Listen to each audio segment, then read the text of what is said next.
Раз, два. Настя, извини, это больше похоже на нижний брейк, чем на ирландский танец, простите. Я хотя бы стараюсь угодить стране. Ну что ж, привет, друзья, с вами снова Орел и Решка, перезагрузка новая. Давай еще раз.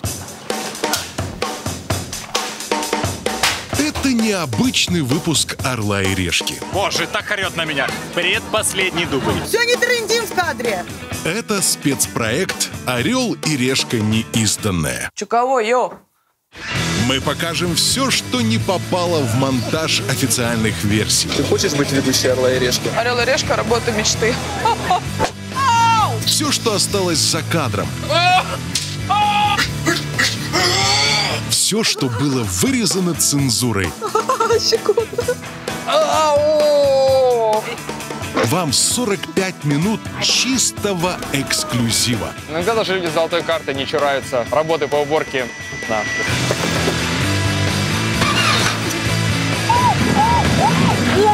Еще больше историй, еще больше «Орла и Решки». Прикол в том, что он не улетает. Цыпа, цыпа, цыпа, цыпа, цыпа. Я не поймал ни одной овцы. Я взлез в Карпиву, и, по-моему, я наступил на коровью какашку. Обеими ногами. Моя. Ой.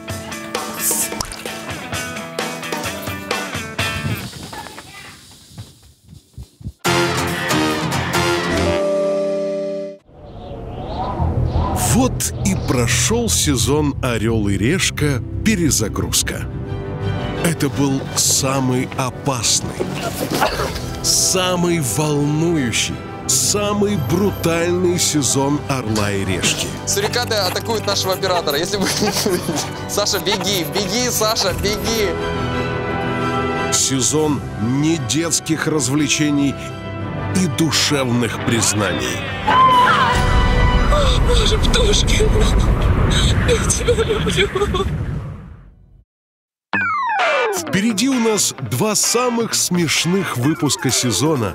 Наше любимое неизданное.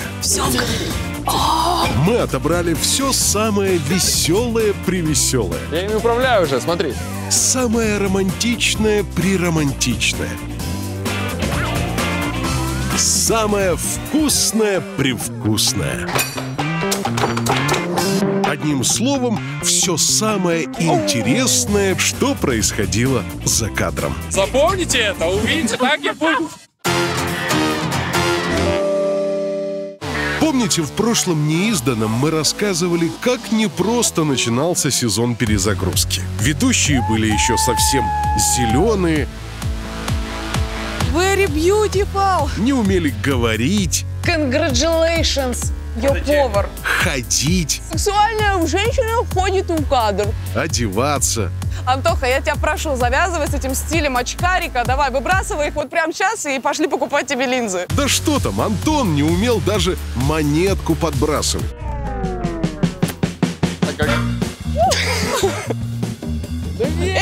Идиот! С тех пор прошло полгода. За это время команда перезагрузки отсняла еще 20 городов. Ведущих испытывал на прочность шанхайский зной, Не приезжайте в Шанхай, особенно летом. Здесь очень душно, ребята, и очень много людей. римские гладиаторы,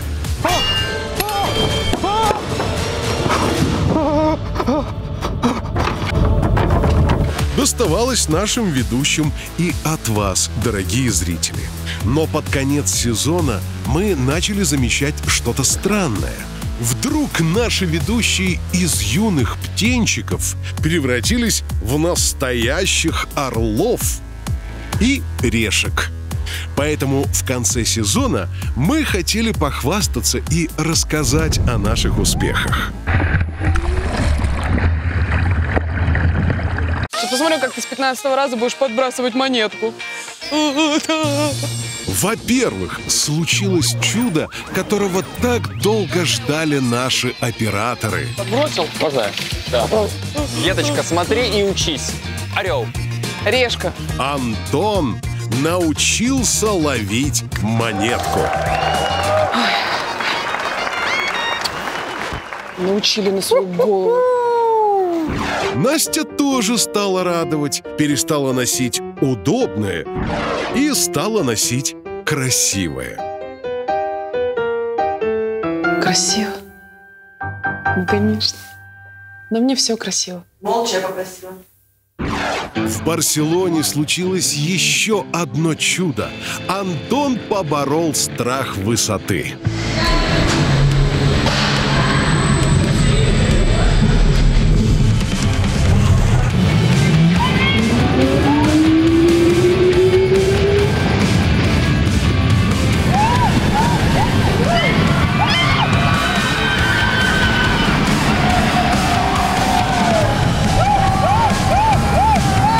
Еще в середине сезона в Вене у него от вида детской карусели началась не детская паника. Не, ну почему каждый раз одно и то же? Антон и высота. Ну вы знаете мое отношение с высотой. У меня нет никаких вообще отношений. Он детская горка, это моя история. Ну куда? Ну вы чего? Ну... Так высоко. И это еще не предел, ё-моё! Ну вы реально смерти моей хотите, ребята, ну серьезно, ну это вообще. Да ну вообще, да ну вас. Но в Барселоне он покорил высоченную горку и ни разу не упал в обморок. Второй раз. Господи, Второй раз. в жизни. Второй раз. 2 раза.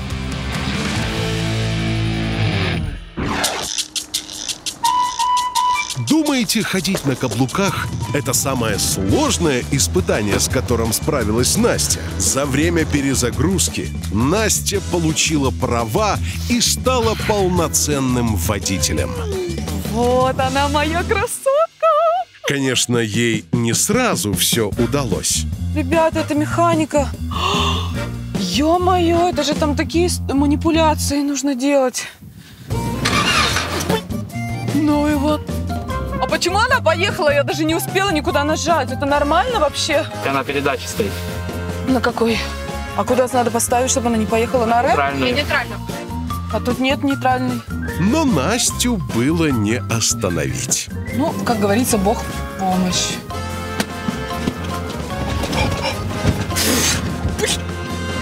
Ну его... Саша, свет. И что? Ты задним включил? Нет. На меня крути. Быстрее, быстрее, быстрее, быстрее. Теперь в другую сторону. Стой, стой, стой. Просто не знаю, о чем думал продюсер, когда решил меня посадить за коробку-механику. Коробка механика, да? Неважно. Но мы чуть-чуть справились, да, Сань?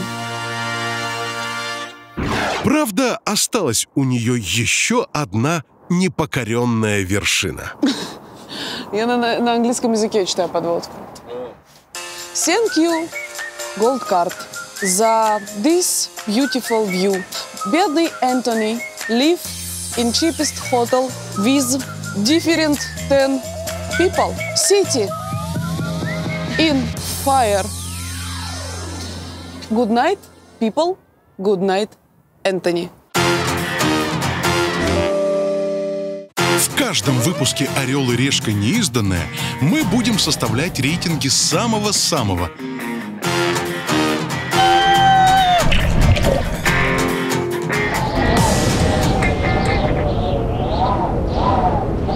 Самый странный транспорт, самая отвратительная кухня, самые экстремальные развлечения и многое другое. Это наши личные, субъективные, предвзятые, иногда сумбурные впечатления. И никакой рекламы или антирекламы. Господи, боже мой. Все, кто не вошел или вошел в список самых-присамых, просьба не обижаться. Не будем скрывать, у перезагрузки были не только успехи. Были ссоры, были слезы, были обиды. Да пошли вы сами, знаете куда. Конечно, это все от усталости и недосыпа. Можешь полежать еще 2 минуты? Но была еще одна причина, из-за которой у всех могло резко упасть даже самое веселое настроение. это какой-то трындец. Представляем вашему вниманию рейтинг самых безжалостных обломов, которые случались с нами в этом сезоне. На 5-м месте аттракцион «Тилт» на высоте 94-го этажа в Чикаго. Его рекламировали как нечто невероятно страшное и экстремальное.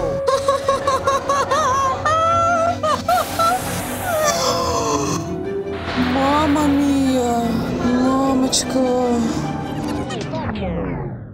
Это все? Но оказалось не страшно, быстро и неоправданно дорого. Реально такое. Просто развод.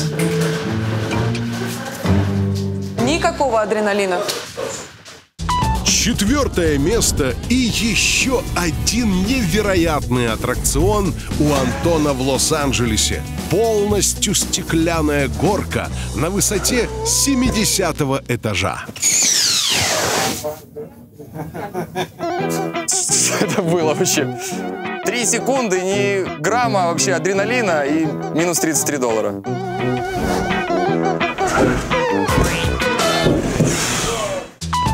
3-е место.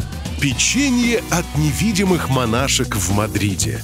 Звучало это очень интригующе. Конечно, у меня нет такой мечты увидеть монашку, которая продала мне печенье, но так как ее категорически видеть нельзя, мне хочется ее увидеть. Может быть, щель какая-то есть? А оказалось, что за 10 евро получаешь коробку обычных твердых печенюх. Я думала, они будут помягче. Разочарование. На 2-м месте хостел Насти в Кейптауне. Hello, мадам. Good. Hello. Hello. Вот хостел, друзья.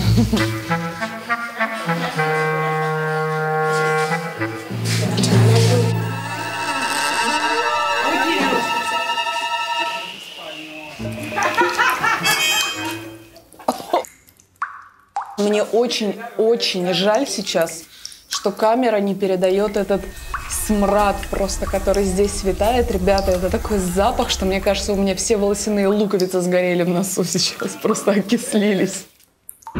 Оказалось, что хостелами тут называют общаги в бедных районах. Но это была только половина облома.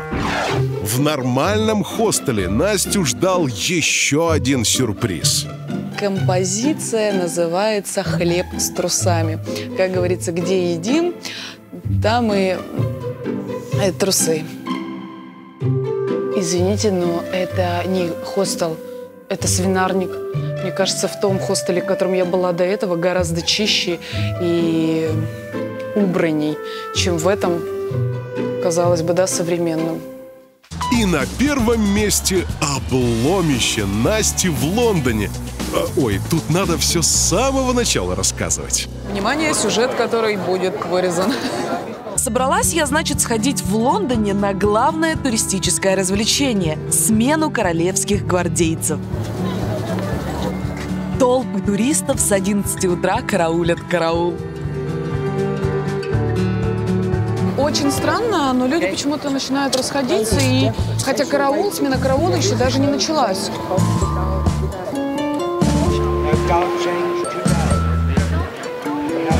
Кто ж знал, что этот караул меняется не каждый день, а по особому расписанию. Будете в Лондоне, обязательно посмотрите его на сайте Букингемского дворца. Я вообще не слышу, что рассказывает этот человек, но почему-то люди, кто-то начинает расходиться, кто-то сидит на месте. Я вообще уже ничего не понимаю. Что делать? Он еще так тихо говорит, вообще ничего не слышно. Разводит что-то там руками себе и все. What are you waiting for today? I'm wait change караул.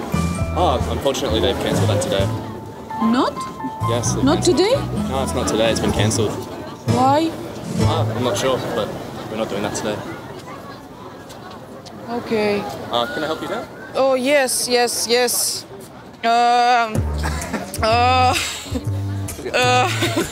don't know. Yeah. Мамочки! Thank you so much. Alright. Thank you. So, can I help you anywhere else? Or? I think no. Okay, well, good luck with you there. Maybe your number. Oh, yeah, here you go. В общем, это тут такое дело. Караул отменили по каким-то неведомым причинам. Лишили меня бесплатного развлечения, но я нашла себе другое. До встречи. Okay, maybe we can walk. Okay. What is your name? Ratu. Anastasia. Anastasia. Nice to meet you. Nice to meet you. You are from in London? Это же просто рай на земле. Солнце, океан, пляж. И даже жилье волноваться не нужно, потому что все заботы взял на себя мой надежный помощник. Кэшбэк-сервис Letyshops. Нужно быть просто зарегистрированным, как я. А потом через раздел путешествия перейти на любимый сайт аренды жилья и забронировать номер. И вот тут происходит самое приятное. После оплаты часть потраченных денег возвращается, и их можно тратить снова. Звучит невероятно, но факт. Попробуйте сами.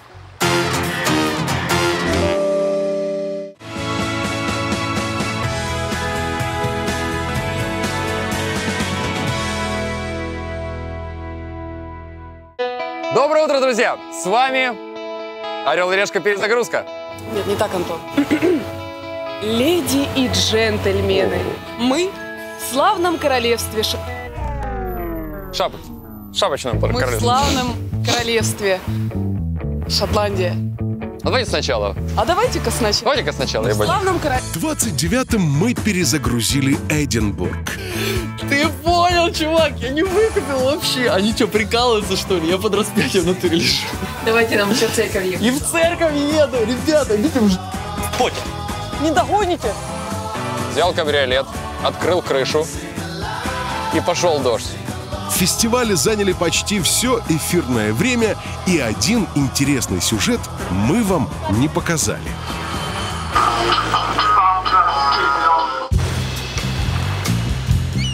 В Эдинбурге на океанском терминале Лейта находится одна знаковая примечательность – яхта «Британия». Когда ты с золотой картой, то можешь, в принципе, арендовать любую яхту в Эдинбурге. Ну, кроме этой. Яхты королевы Великобритании.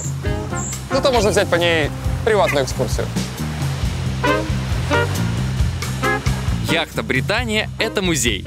За 800 фунтов отсюда вежливо попросят всех посетителей и предоставят ее в твое полное распоряжение.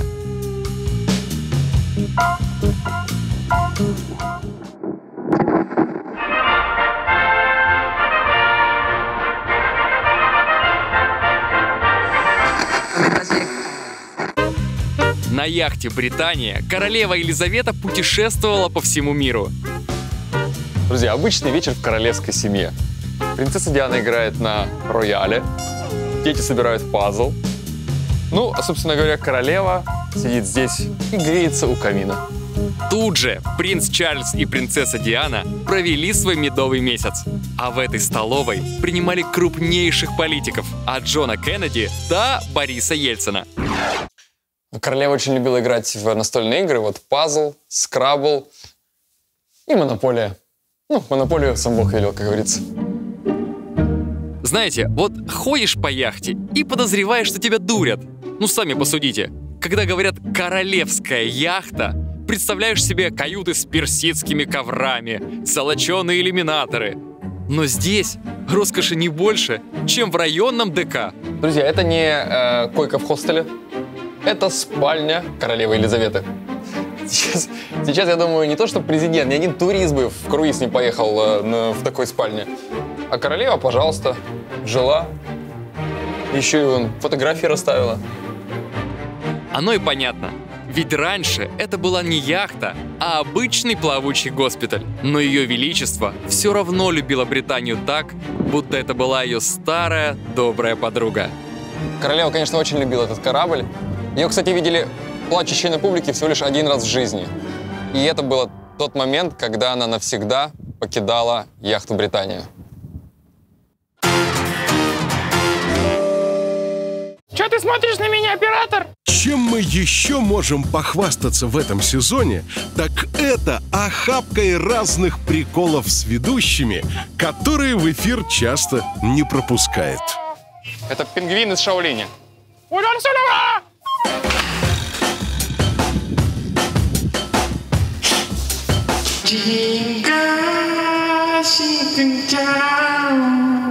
Тёма, давай ты меня подогоняешь? Это очень смешно.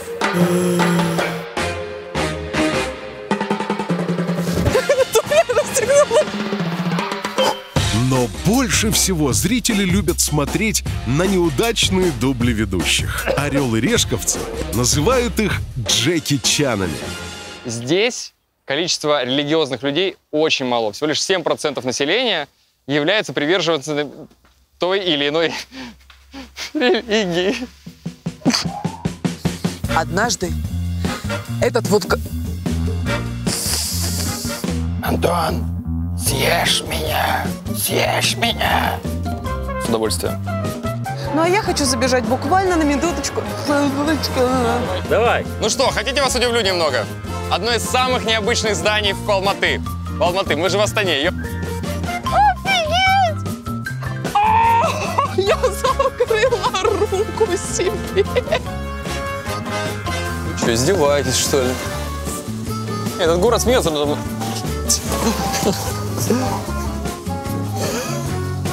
Этот город смеется надо мной. А что, надо было ставить на паркинг, да? А покажите продюсера Седова, продюсера, покажите на секунду, пожалуйста. Бюджетному туристу с дресс-кодом заморачиваться не обязательно. Но аристократической...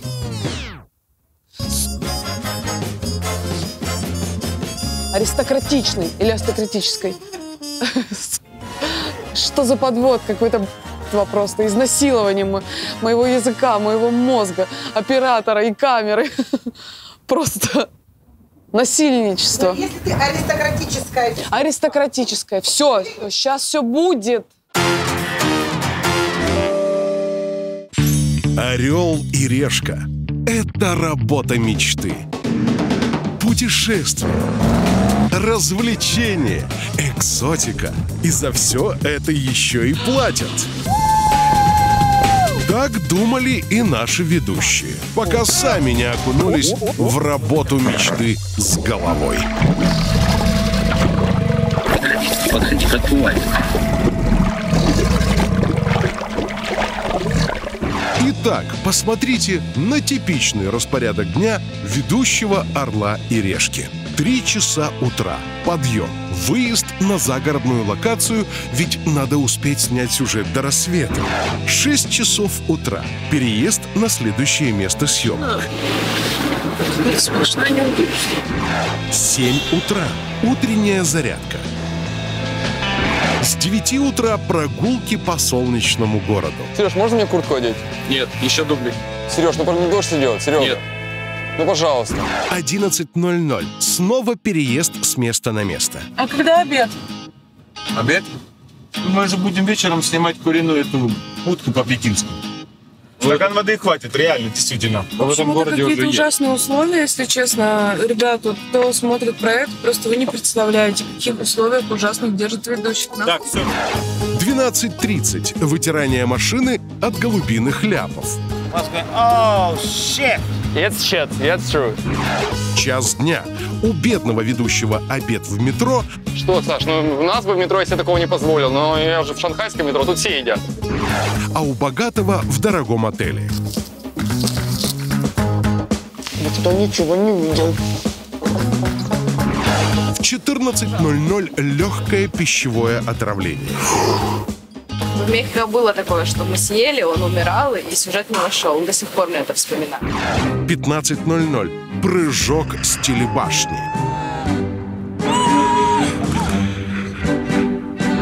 16:00 дышим в пузо голодному крокодилу. Ближе, только ближе, под него прямо.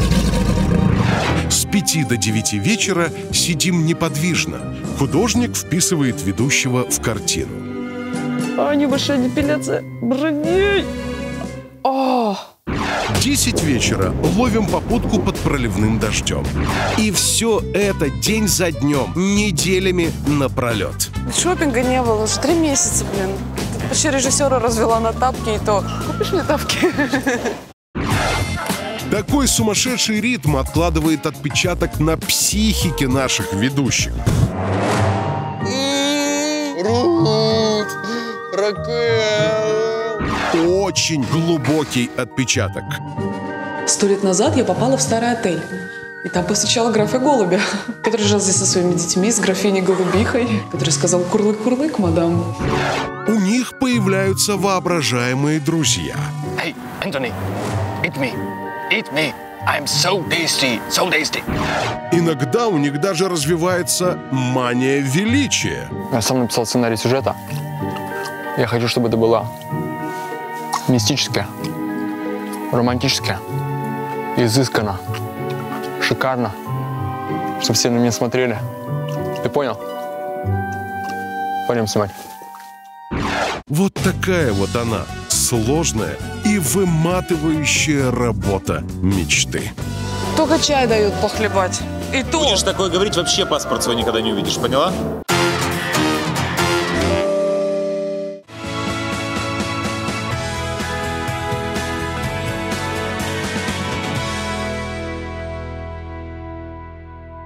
Барселона – особенный город для всей «Орел и решки». Именно в Барселоне в 2010 году был снят самый первый пилотный выпуск программы. Орел. Решка. Привет, Барселона! Поэтому мы были рады вернуться сюда снова. Да! Да. Нет! Да. Нет! Да. А? Нечем крыть.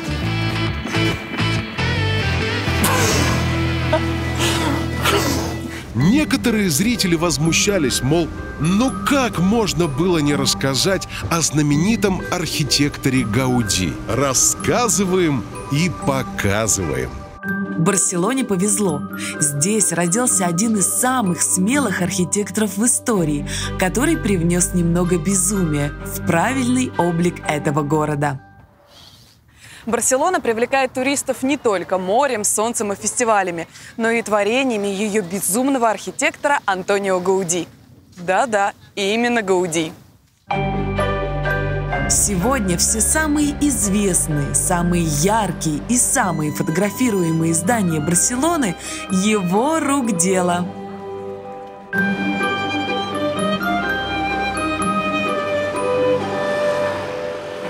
Гауди был еще тем безумцем. Когда гуляешь по улицам Барселоны, сразу видно его работы.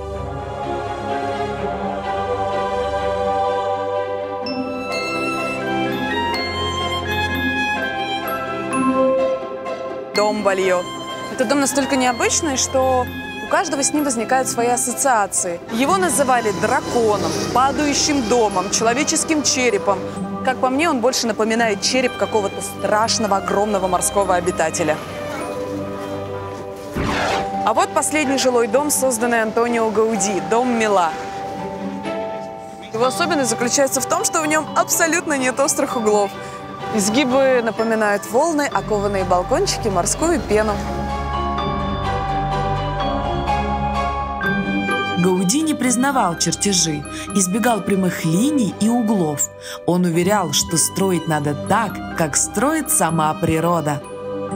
Дом Мила напоминает коралловый замок. А вот дымоходы похожие на грибы. Но самый грандиозный проект, который Гауди задумал при жизни, но так и не успел воплотить – собор Святого Семейства. Настоящий шедевр.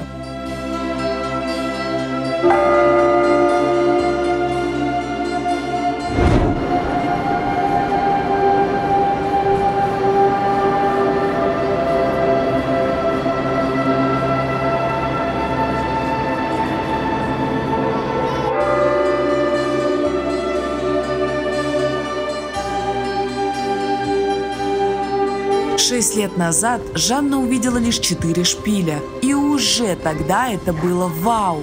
Красота! Но когда собор достроят, это будет нечто невообразимое.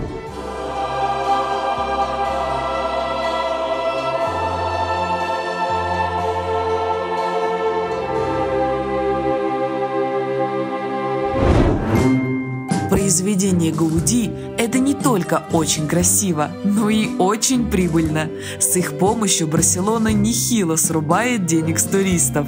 Судите сами, входной билет в один дом стоит от 15 до 30 евро.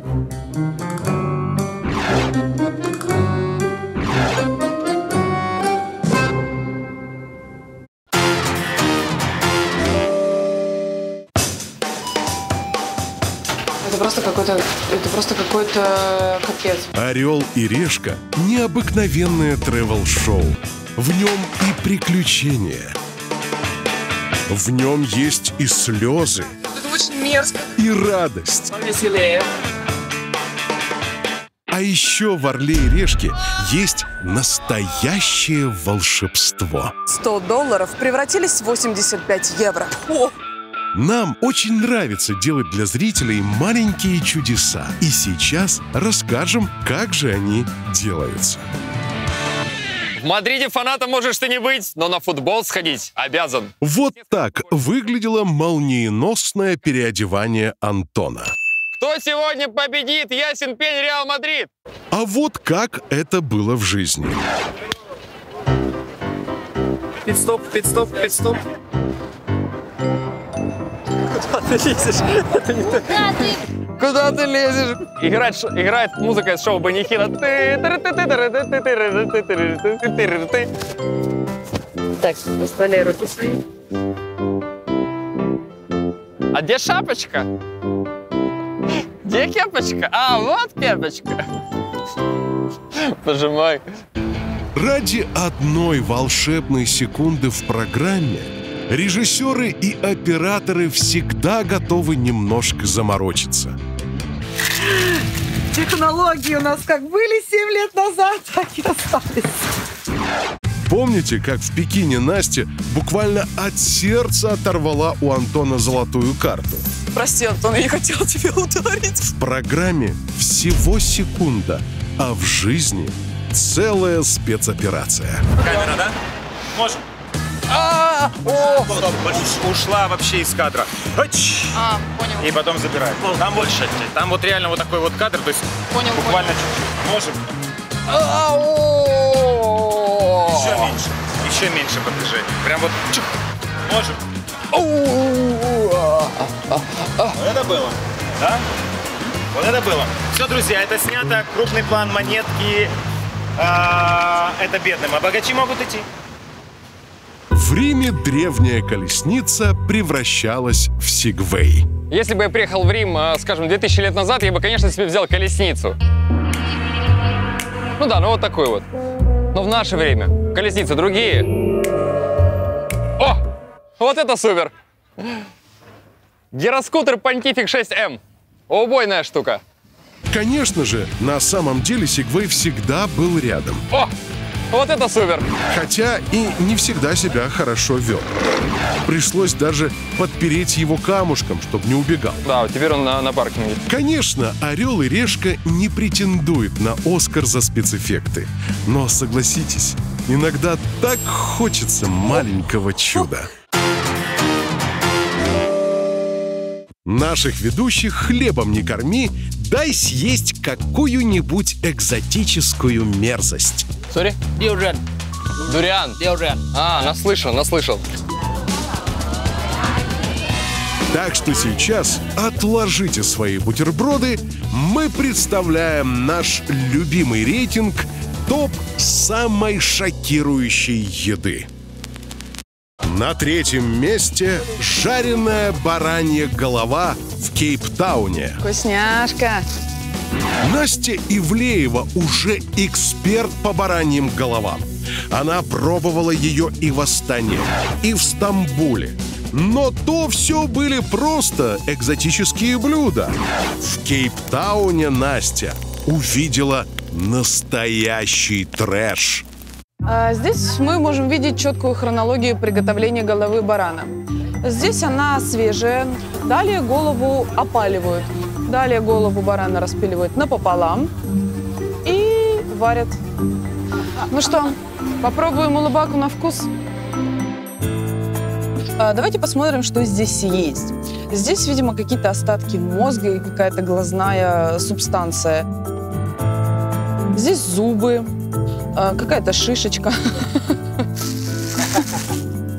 You like this? Мне кажется, даже местные не особо любят. Так, ладно, все. Вот что это? Ну, какое это? А вы целиком в рот. Вот целиком и пожуйте ним. Раз и жуйте. Я не знаю даже на что... Я даже не знаю, как описать просто этот вкус. Это... Я не знаю, что это. Это просто безвкусные какие-то вареные, склизкие, жилки, непонятные. Все, хватит. Пойдем лучше там по личинкам, по тараканам, как Птушкин, по скорпионам. На втором месте живой осьминог в Сеуле. Посмотри, это готовый осьминог, говорят. В чем его готовность? Главное сделать это быстро. Не думать ни о чем, просто положить в рот и начать жевать. Ваше здоровье. Какие бы гримасы ни строил Антон, пока жевал этого склизкого моллюска, это не испугало съемочную группу. Wait. Не, ну это, смотри, это просто армейская закалка. Человек положил и все. Поменялся сразу. Не, ты должен наматывать.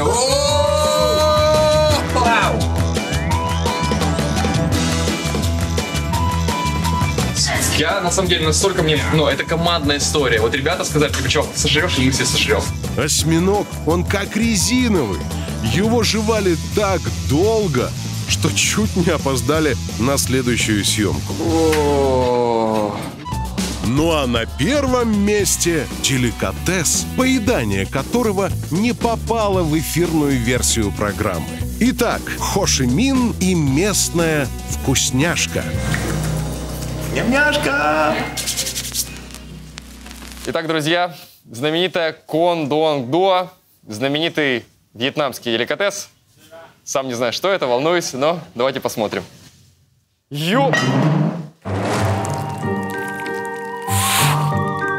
вы, ребят, вы что, шутите, что ли? Это живые личинки жука-усача, которые живут в корнях саговой пальмы.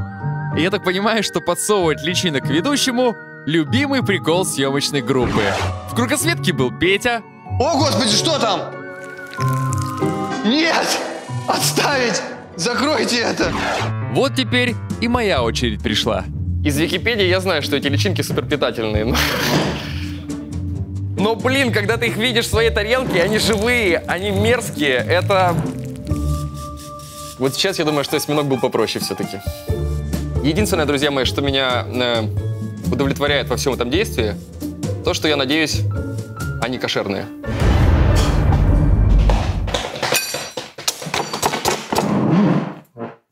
Та-дам!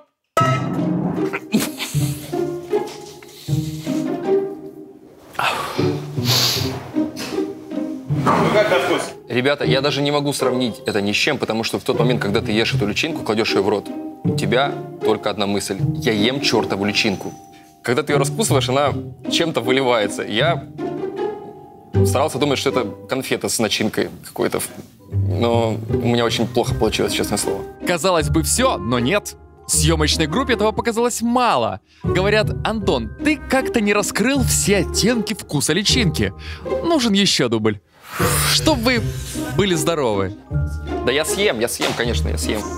Это просто конфета с начинкой из нуги. Ничего более. Вкусная конфета с начинкой из нуги. Вот и все.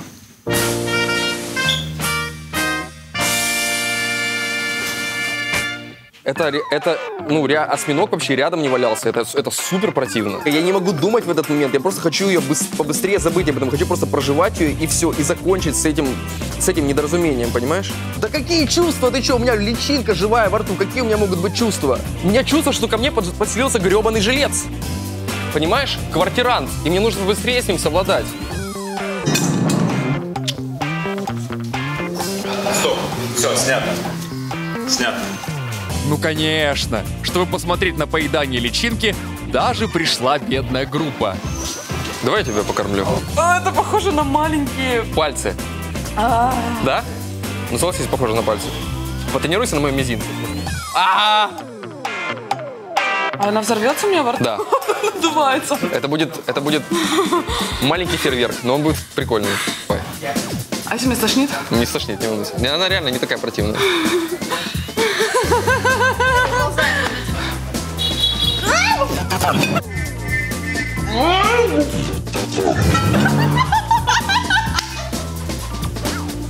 Скажи, теперь ты понимаешь, о чем я, да? Все, сейчас я сделаю. Потому что что? Я, Настюшка, опасность. Все, поехали. Сейчас этот... Иди сюда, все, иди сюда. Ой, это лютая дрянь. Скажи. Пушкин. Я думала, что я непобедима, но, честно говоря, после прыжка в Вене думала, что я просто непобедима. Но сейчас ты мой герой, ты сожрал 2, и дрянь раскусил. Оставшиеся в живых личинки уже думали, что опасность миновала. Но не тут-то было. Ну, это просто... полностью просто. Ну, живой осьминог тоже не лучше. Нет, мерзко. Вот это команда, вот это... Команда! Каким все остальное, брат? Команда! Команда! Командочка! Сашко!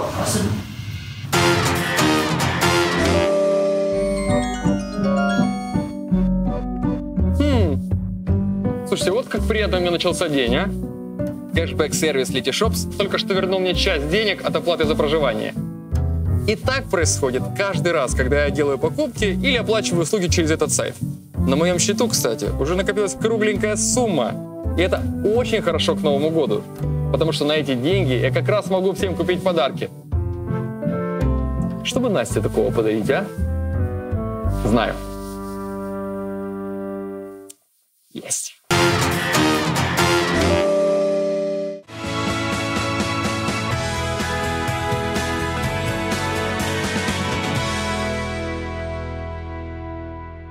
Готовы? Да.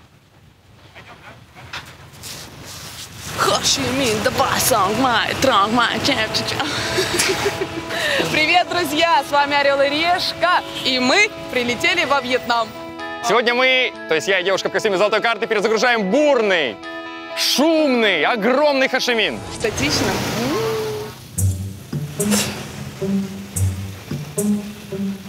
Ну и что? Господи. Можно? Да. Друзья. Хошимин стал 28-м городом перезагрузки. Чувак. Если не считать жирных личинок, все нам в этом городе понравилось. Наши титьки вкуснее и больше. Не, ну нормально. Шикардос. Цыпа. Второй день своего уикенда Настя провела в горном городке Далат. Она увидела потрясающий водопад. Ну как бы водопадом это сложно назвать. Я видала и водопады побольше. И побывала еще в одном месте, о котором мы вам не успели рассказать. Недавно в Далате появилась удивительная примечательность – глиняный парк. Глиняный парк – это, по сути, гигантская траншея в земле. Длиной она больше километра, шириной до 10 метров и глубиной до 9 метров. По обеим сторонам траншеи из глины сделаны скульптуры, которые рассказывают туристам о Далате. Как бы сказал мой коллега Антон Юрьевич Птушкин, вот таким вот незамысловатым способом местные жители хотели изобразить историю создания города посредством глиняных скульптур. Ну, как бы сказала Настюшка Ивлеева, кайфушки! Не, правда, красиво. Владелец Чиньба Зунг решил, что мрамор и гранит слишком дороги, поэтому рискнул и сделал скульптуры из глины. Теперь тут есть глиняные звери, глиняные здания и глиняный транспорт. Закрыт.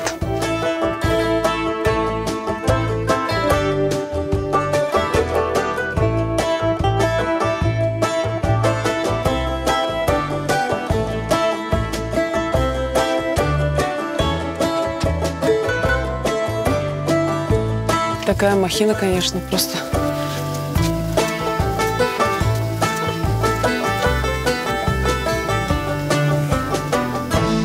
На самом деле парк очень впечатляет. То есть такое построить, поднять логику, что развивалось друг за другом, это очень круто. Прям советую всем приехать и обязательно посмотреть.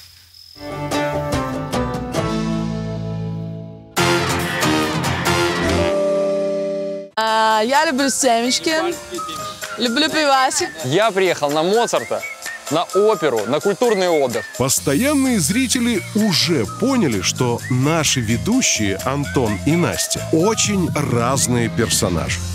Ботан! Аристократ! Сначала казалось, что Настя и Антон будут уживаться как кошка с собакой. Я просто буду выше всего этого. Бери рюкзак и не расстраивайся, тебе очень полезно ходить. Это будешь похож на вот эту вот женщину. Ты что, офигел? Чего? Я просто это... Ты что, офигел? Настя. Я похожа на жирную женщину? На волевой.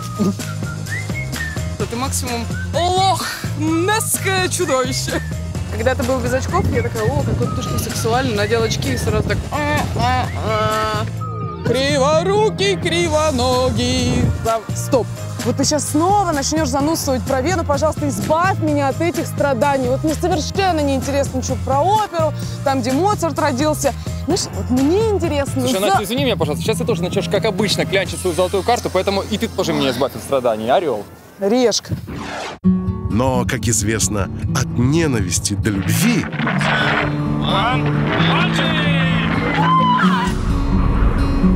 Душкин, я тебя люблю.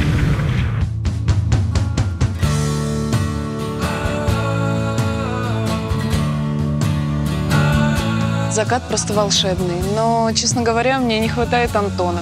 Мне кажется, с ним было бы гораздо веселее. В такой момент мне хочется разделить эту красоту с Настей. И вообще, мне кажется, закаты, они созданы для двоих.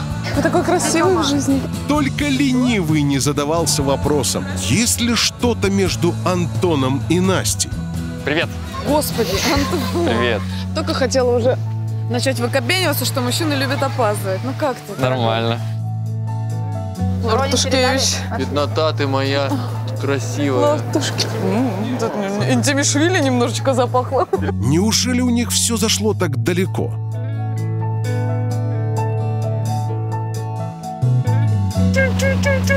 Да уберите свои израильские толстые сосиски. Лукошко, возьми свою. Отсюда. Хватит пытаться меня У тебя засосать. такие фиолетовые плиты? Я уже поняла к 40-му городу, что Антошка ко мне неравнодушен, да? Но ничего никогда не будет, потому что ты некрасивый. Эх, Настя, Настя, мы тут так всех заинтриговали, а ты...